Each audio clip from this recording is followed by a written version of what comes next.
Hey, hi everyone. Thanks for joining me in tonight's sessions of Tauke Talk. We're happy to bring another wonderful guest today. But before I start, I would like to sort of go to the agenda for today's sessions. I will start with sort of the general guidelines, and then we will move on to the introduction, where you will know a little bit more about our guest today, Adrian from Circlepac.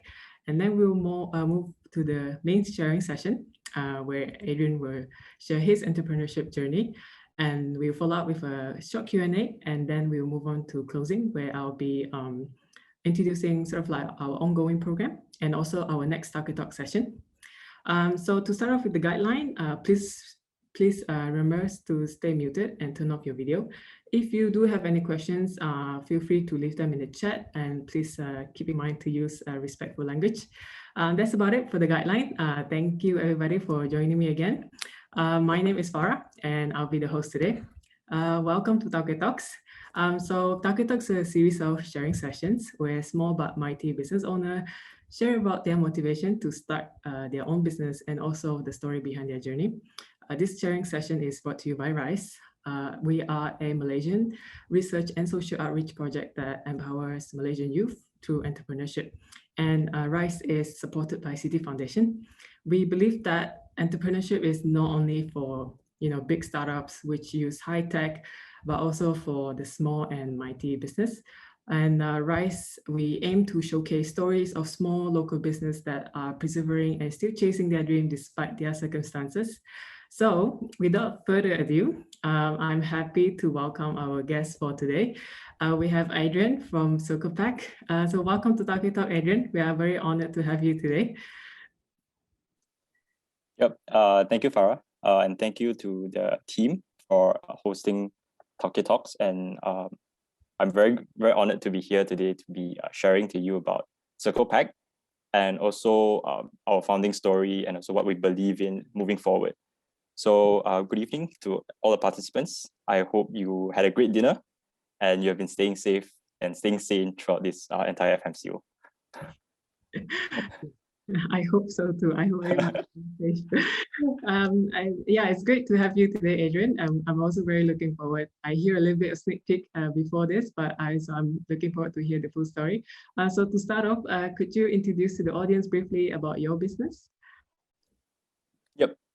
So Circlepac is actually a compostable packaging company that provides plant-based packaging to the food service industry in Malaysia.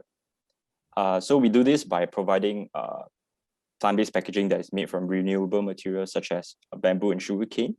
And once disposed, all these packaging can be composted within 90 to 270 days, turning it into nutrient-rich compost. So to date, we have served about almost 130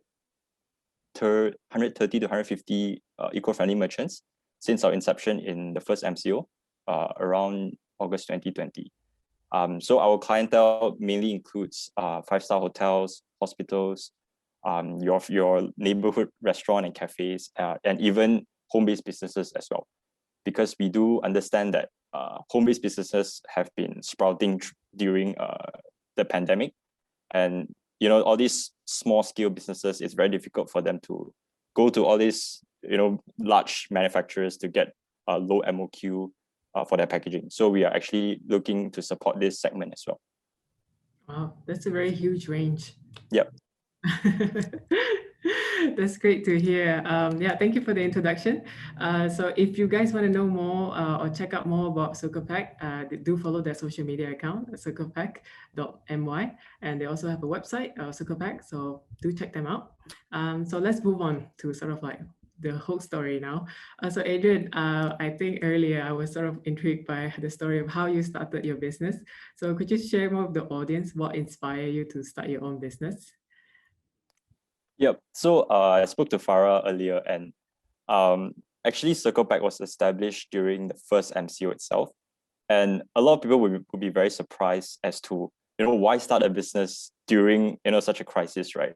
Where everything was so uncertain. Businesses had to close down, pause their operations. And then suddenly there's a new business coming up. So the founding story behind Circlepac was because my co-founder and I, my co-founder, which is Weiqi, and I, during the first MCO itself, because we couldn't dine in at a restaurant, so we had to resort to ordering food or even takeaways, right? And there was once we ordered hotpot delivery, and it came in 30 pieces of plastic containers. And yes, we actually calculated it. So we, in our heads, we were just thinking, if one household could produce so much plastic waste in just a meal, then what about the other millions of households in Malaysia? And we also do understand that online food deliveries and takeaways are not going anywhere anytime soon. It's here to stay. It's also backed by statistics. So we thought, why not offer something more sustainable, a more sustainable alternative to the food service industry, at the same time, riding onto this trend of online food deliveries as well. So that's how the entire story came about. So yeah. Did you have a prior knowledge about compostable packaging before this? Right. I think that's a good question. So my co-founder and I, we had no knowledge about packaging or whatsoever, or any like compostability. So I would say we spent a good 1 to 2 months to do our research and to do our homework, to equip ourselves with the necessary knowledge. Because when you want to sell something that is so niche, you better be credible, or at least you know your stuff before pitching to customers, right? So our first sale was on August, but we spent the last 1 to 2 months to do research, to talk to people who are already in the industry. Mm-hmm. So we sort of have a quite like a sense of like this industry itself, the packaging industry, and also the sustainable link businesses kind of industry as well. So, but then again, that was just the inception lah. But yeah, as we progress further throughout our journey, which has already been like one year, almost 1 year, I think we have been learning new things day in, day out from different people, be it from our customers or from network partners or corporates. So we do have quite a few conversations on a daily basis, which we get to learn new things from different people every day. So this is what we enjoy the most. Wow. That's a very bold step to sort of like take, because people always think like, oh, if I want to start a business, I must be good at it, good at something, then I will step into it. And I feel like you sort of just demonstrate that you can, if you put your mind to it, and if you sort of like believe in this is something is achievable, you can proceed forward. Okay, so that's interesting to know. And may I also ask, what was your background before you started your own business? Like, what were you doing before you started your own business? So during my university days, I graduated with a degree in finance. Mm-hmm. And like once I've graduated, I also work in the financial services industry, which has no connection with the packaging or the green industry. But my co-founder and I, we thought that this could be an upcoming industry. It has been quite underlooked for the past decade, because due to the barriers of entry and whatnot. But we believe that this industry has been quite active, especially during the pandemic, and everyone has been very, very aware of the environmental consequences caused by the pandemic, and the people themselves, of course. So a lot of people are actually very aware, to treat this pandemic as a reset button to recalibrate their business operations or business strategy moving forward. Yeah. So you think your background in finance sort of helped you to make the transition into business? I guess the whatever background that you come from, it does not really matter that much. But most importantly is that you are, as cliche as it sounds, right? You have to be passionate about that specific problem, right? So if you have identified a specific problem, then no matter what kind of ways that you will definitely find a way to solve this problem, if you are actually passionate about it, even though you have no prior knowledge to it. So I think the background does not matter too much. Yeah, it's like the saying, right? If there's Yeah. there's a will, there's a way. Yeah. Yeah, and I think earlier when you said you started this sort of literally research from scratch, right? So what were the challenges when you first started, and how did you you and your business partner, co-founder, overcome this? I think during our research, research phase, right, we were unsure of whether the market is receptive towards something new, because currently, before we entered the market, when we did like industry research, industry analysis, so we realized that most of the F&B operators are most of them are still using plastic containers, due to cost efficiency, of course. I don't think any other alternative in this world can beat plastic in terms of cost. But also paper packaging as well. So if you see those brown color craft paper packaging, so these two are the main options that people were using. So we were not sure whether our plant-based packaging would people be receptive towards it, right? Yeah. So we actually spoke to a few people who are already in the industry, but not specifically in the packaging side.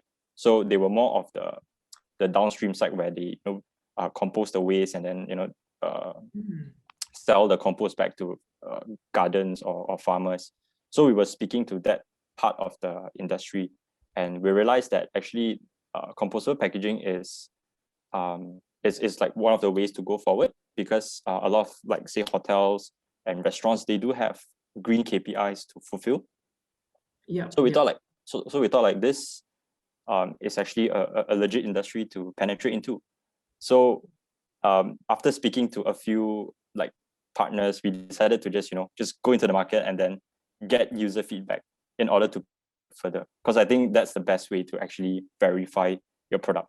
You can do like 100 pages of thesis paper about the business model, but if there is no paying customer, then there's no point at all. So to what point did you actually, like, how to what? I'm pretty sure you speak to like hundreds of users before you decided that, okay, this is it, let's go for it. Like, what is the what's the point where you decide this is it? Actually, we actually realized we didn't really have like a certain point where we think, oh, okay, this is it, let's just go for it. But we think that, like, we have done our homework, like, this is the trend. There are companies in other countries doing it already. It's a proven use case. So we were thinking, why can our neighboring countries do it, but not Malaysia? Because Malaysia, it's not the smallest country in the region. It has quite a fair bit of a population here, and education is also at a very above average level. So we thought, if other countries can do it, why can't we, right? So we decided to just go for it and then think about other things afterwards when we penetrate the market. Because that's the thing about entrepreneurship, right? If it works, then it works. If it doesn't, then just find out why, and then come back stronger. Wow. Yeah. And I think it's because you sort of understand the market also, because you understood that maybe if it doesn't work for this target user, it can work for example, just the hotel industry user. Yeah. So that's why you sort of that there's a niche there, but you just have to find out which one works. Correct. Right? Correct.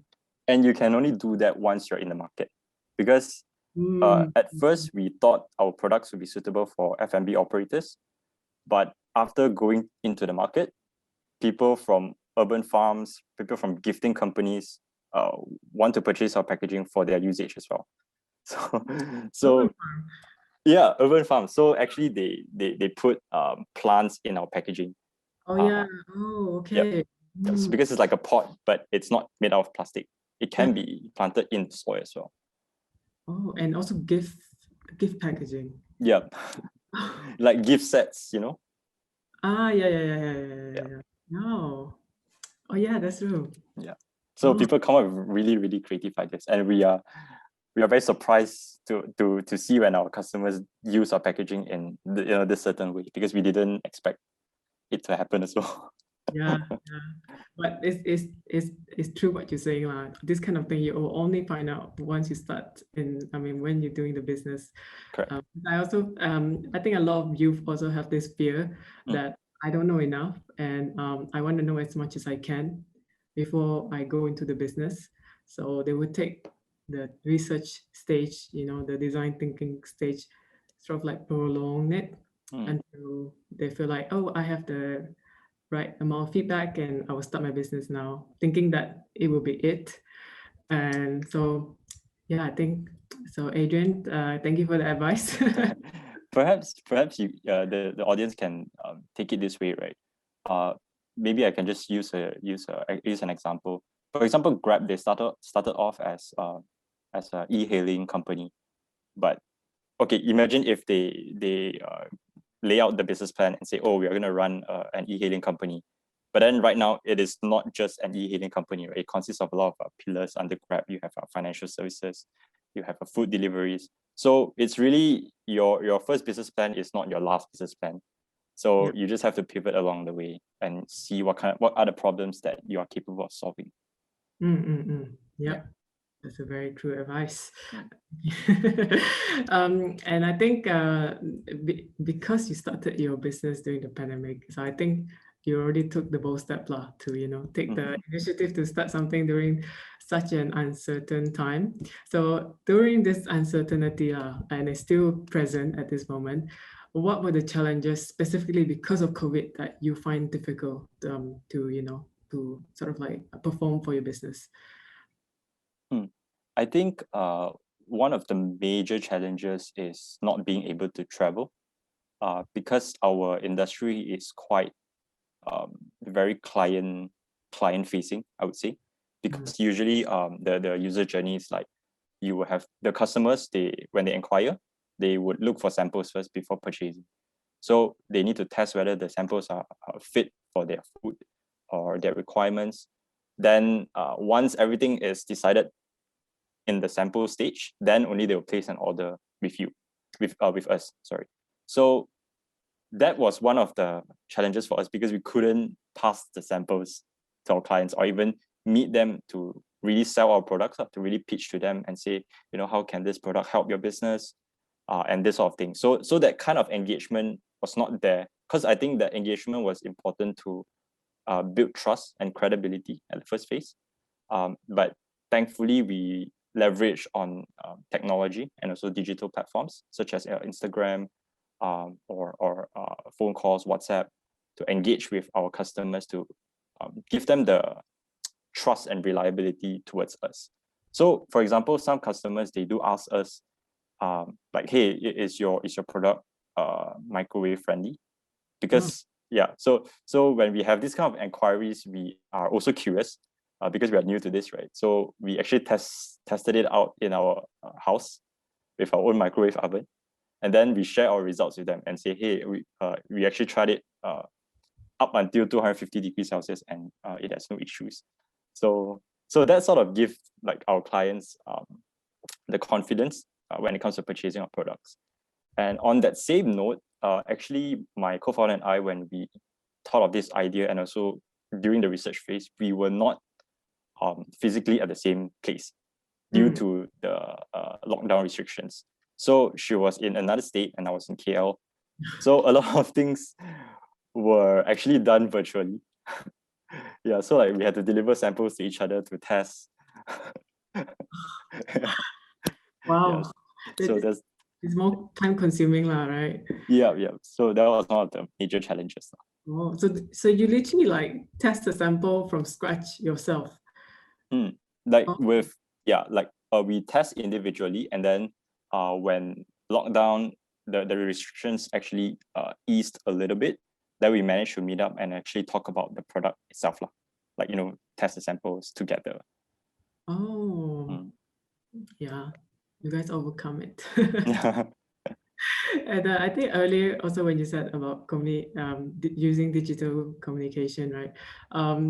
Because we also, personally for me, I also didn't know much about other brands in Malaysia that's also doing something compostable, especially for packaging. I've seen a lot that use paper. Yep. I know it's not compostable 100% because they do have plastic inlay, etc. Yep. So that was interesting. I think we also stumbled Circlepac to Instagram, and I think your Instagram seems very educational, and and I think I like how you guys trying to communicate to the user, to know more about not zero waste, but more like fun facts about how we can live in much more sustainable way. Yeah, so that was very nice. Because we also do aspire to go beyond just a packaging company, because it's actually quite a traditional industry where big suppliers just supply packaging and then there is no engagement after that. So what we wanted to do differently is actually to embed the education element into it as well. So we of course we don't want to publish 100 slides of PowerPoint that is similar to your lectures, because you wouldn't be able to pass the second slide, right? So we decided to do it through social media, through bite-sized content as well, which is easier for people to consume on a daily basis. So that was our direction. Yeah.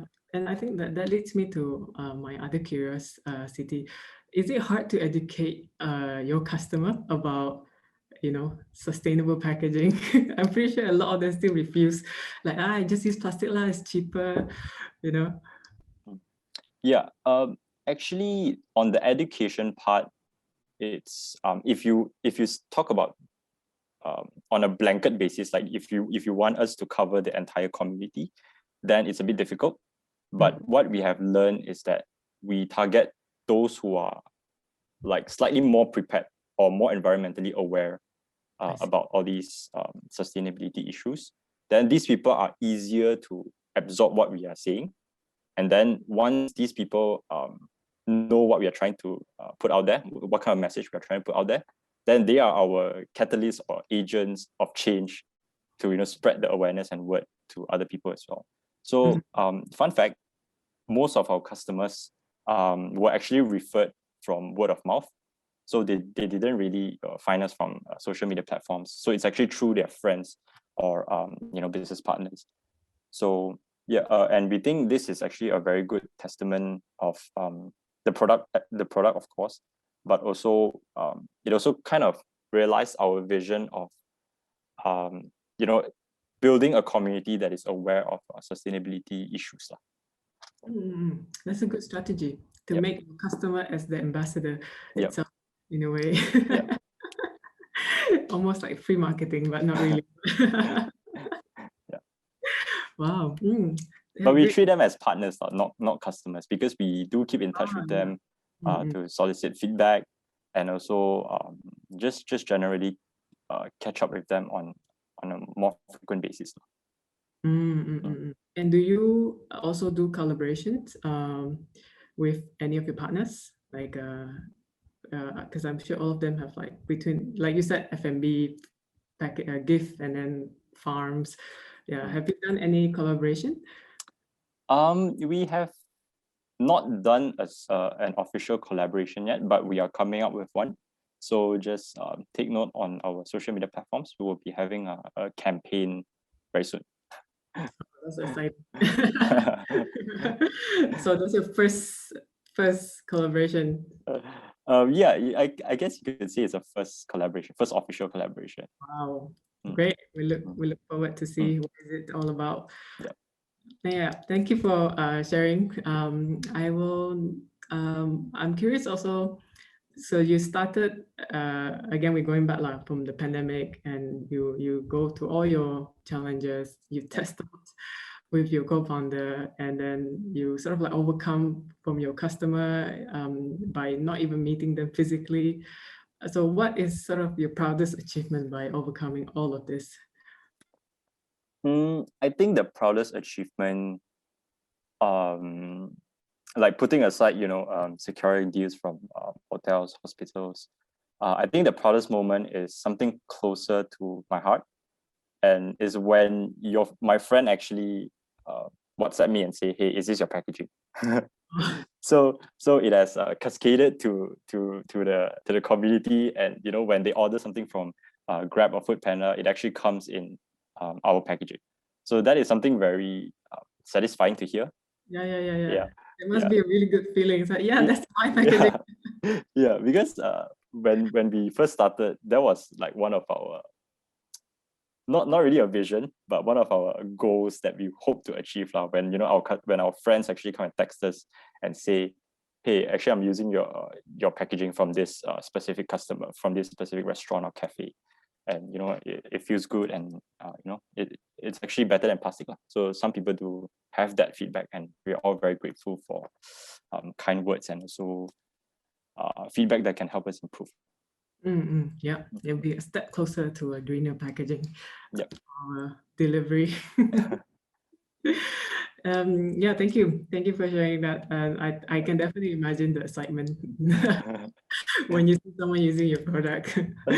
Yeah. Did you by any chance ever order something and then they actually use your packaging? Not yet. Yeah. Soon. I think that would be another feeling, right? Yeah. So I'm also curious, do you have as one entrepreneur that you admire, and specifically why do they inspire you as an entrepreneur or as a role model even? I actually do have like a person that I really do admire in the entrepreneurship space, and that would be Elon Musk. So the reason why I think Elon Musk is such a role model is because he challenges status quo all the time. So I don't know how he had this vision to build like a space exploration business. I don't know how many years ago, but when everyone didn't believe in him, and although he was he used up all his money to build the new company, and no one believed in him, but he still managed to push through because he believes in the problem so much, and he believes that he has the capacity to provide a solution. Because I'm not sure who's gonna bring humans to Mars first. Is it NASA or Elon Musk? I don't know. Yes. But I believe that Elon Musk has shortened the period of space exploration much faster than what other companies are doing. At least that you're actually always aware of their progress. You always see them exploding their rockets on the news. So I think his grit and the spirit of never giving up is very inspirational. Yes, definitely. I think grit is sort of like the main asset to become an entrepreneur, right? Yeah. Well, you cannot overcome every difficulties, and you will give up. Yeah. And I think that leads me to my last question, also sort of like the burning question. Do you think young people should start their own business, and why? Okay. This question, right? It's quite at a gray area, but I would say yes and no. Yes, if you have already found your passion, you already know what you want to do in the future, then and then just go for it. If you have that kind of mindset that I'm very certain that this problem has been bugging me for years and no one has come up with the solutions, and I know I can do something about it, then go for it. Please do. Please make the world a better place and solve more problems. No is if you are pressured to start a business just because everyone else around you is starting a business. Yes, that's true. Yeah, because if you are affected by the social media telling you that 9 to 5 won't get you rich, won't become a millionaire, frankly speaking, starting a business costs more money than you can ever think of. It won't make you rich instantly. It will make you broke. Very broke. Yeah. That's what a lot of entrepreneurs say. Just don't get pressured to start business just because social media is telling you to do so. There are higher paying jobs than being an entrepreneur. If being an entrepreneur is just like a title for you, then don't start a business. Mm, mm, Yeah. mhm.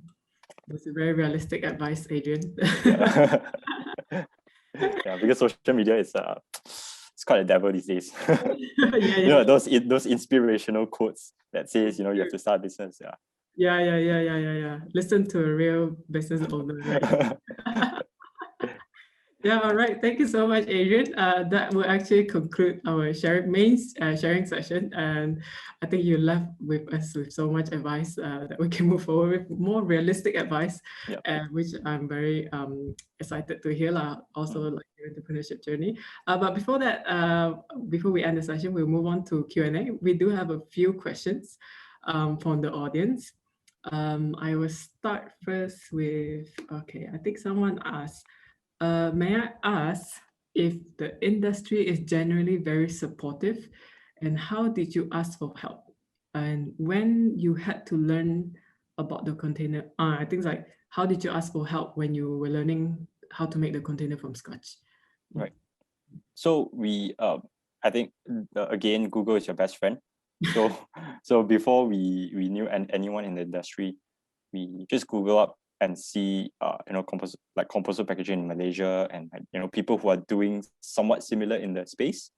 And so fun fact is, on the partner that we have spoken to, we actually just drop them an email and say, hey, I'm interested to know more about compostable packaging. Are you free to have a call to discuss about it? And surprisingly, the partner was very, very supportive. And they actually invited us to go to their place and see how their machines operate, and you know, just give us a lot of information about the industry, and also the general concept of compostability. So that's where we learn a lot as well, and we have been keeping in contact with our partners as well. So let's say, like, if you have any information that we would like to verify, we can just drop them a text easily to see you know, if it's true or not. So we do have to fact check everything that we post online, because we understand that our audiences are all very aware. Those people are sustainability enthusiasts, so we cannot post anything wrong. If not, it will backfire, right? Yeah. And yeah, to answer your question, the industry is very, very supportive of new entrants. So they actually have a group of people in this space. It's for like any business or company related to sustainability. So inside there are people from public sectors, private sectors, and also individuals who have, you know, that certain authority to decide something, like policymakers as well. So thankfully, because of our partner, they managed to connect us with this group. So that's why I say the community is actually very supportive, and it's also very big. Wow, that's very good to hear that Malaysia has this very supportive group of people who are trying to help with this sustainable movement. Yep. And next question, someone asked, were you all into zero waste previously? Actually, I'm not sure if this is considered zero waste or not, because when I was in high school, my mom used to ask me and my siblings to, you know, bring reusable bags to supermarket when we want to buy groceries. And back then, I didn't really understand why she asked us to do this.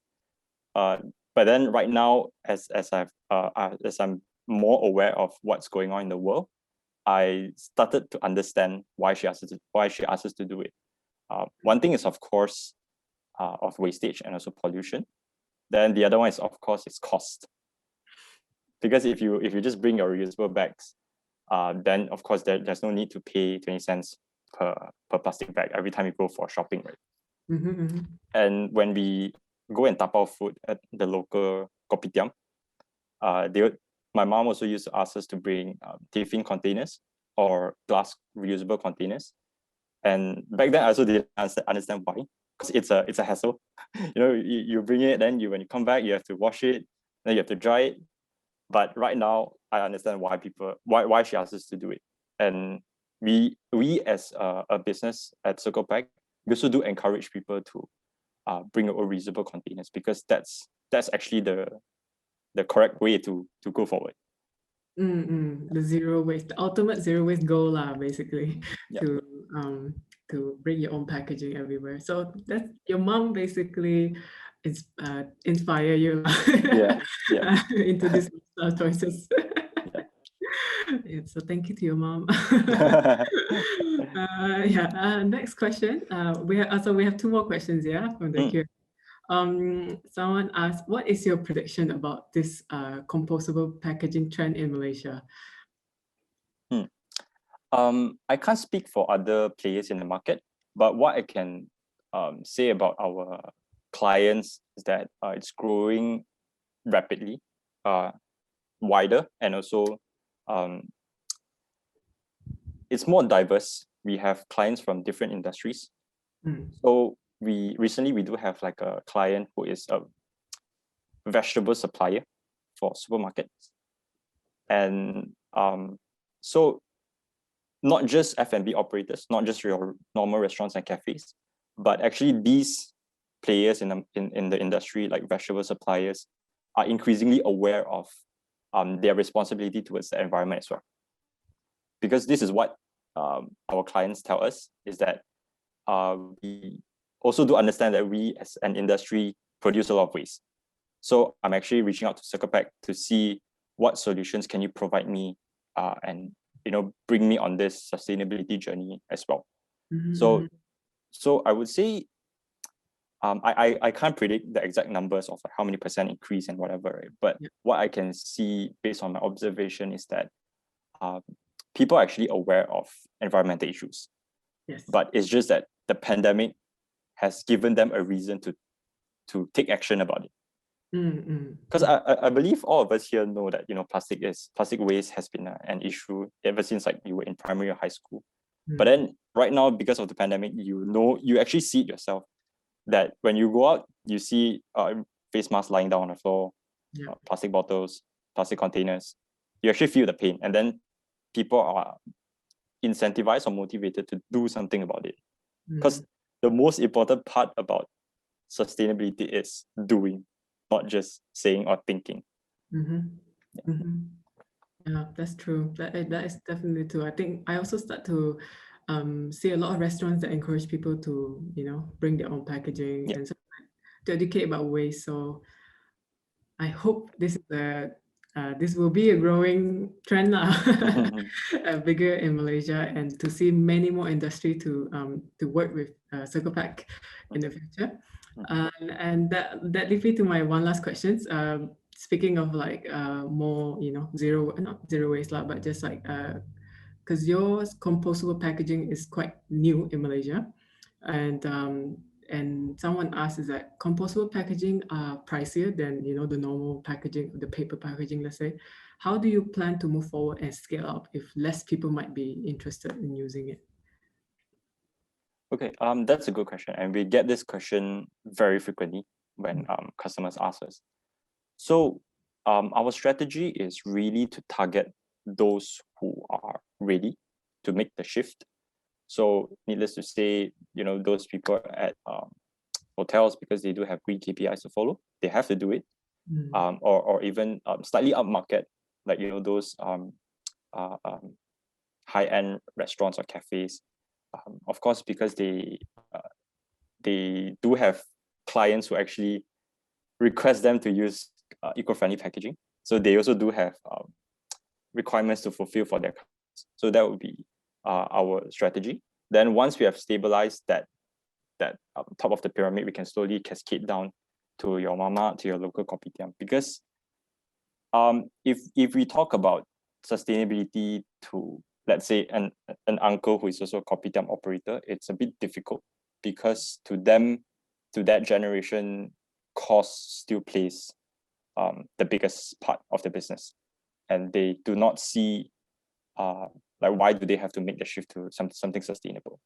But we believe the millennials are more receptive towards the idea, and that's where we are trying to target, because the millennials of today will become managers or bosses of big companies in the future, right? So they can bring that DNA as they move upwards, and then it's easier for the entire community or society to actually adopt sustainable products. But it's the trend in terms of green products has been increasing. So it's here to stay, and it will be the way forward, because the public sector, the policymakers are also looking into plastic bans and also implementing compostable packaging. We do have inquiries from one of the state agency to implement statewide compostable packaging, but that is still in the pipeline. But generally, public and private sectors, they are all ready to make the shift. Yeah, that's a hopefully Malaysia will move on to, I mean, once you get the policy maker to get involved, it's already a good step forward. Yeah. And it's definitely more encouraging for them to decide, for the general public to be more aware, because it has to start from them somehow also. Yeah. Thank you so much for your insights. I think that's a wrap for our sharing session today. So that was Adrian from Circlepac. So Adrian, there's a lot of insight my takeaway from this session. I mean, just to name a few, I feel like from the start you were already sort of like very stern on the fact that you just go for it. Don't wait for the right moment, or don't wait. I mean, there's no right moment if I learned anything from your story, right? Yep. In the There middle really isn't. in the middle of pandemic, just go for it. And that was definitely a good story to hear, and also sort of like how you really you demonstrate like how you really understand your niche, and then you go from there. Thank you so much for a lot of your insightful advices, and I think definitely a lot of people can take a lot. They can have a lot of takeaway from this session today. Thank you. So everyone, that was Adrian again from Circlepac, and so I will conclude this session by introducing our next Tauke Talks. Yes, so our next Tauke Talk is also happening next week, 8 o'clock. And we will have Bernard from Don't Act Active, who is in social enterprise. And I think it will be also interesting to hear somewhat closely related to Adrian's towards more sustainable industry also. Yeah. And also to closing up, I also would like to give a quick plug-in to our current ongoing program. So RYSE Online, it is exactly 1 month to go from now on. This is a free online course for all Malaysian. It's free to sign up, and where we will teach you about the basic of entrepreneurship. So if you are interested to learn more about how to start your business, or just the basic of starting your business, this will be a good course. So feel free to sign up, and that will conclude my session for today. So thank you so much, Adrian, and definitely enjoy our evening talk. Yep. And if you guys do want to find out more about Tauke Talks session, do check out our social media at Tauke Talks in Facebook and Instagram. And we do post this recording afterwards in our Facebook and also our social medias. So that is all from me, and also from Adrian. So Good night, everybody. Thank you, Farah. Thank you, everyone. Okay. Have a Bye. great evening. Thank you. Bye-bye.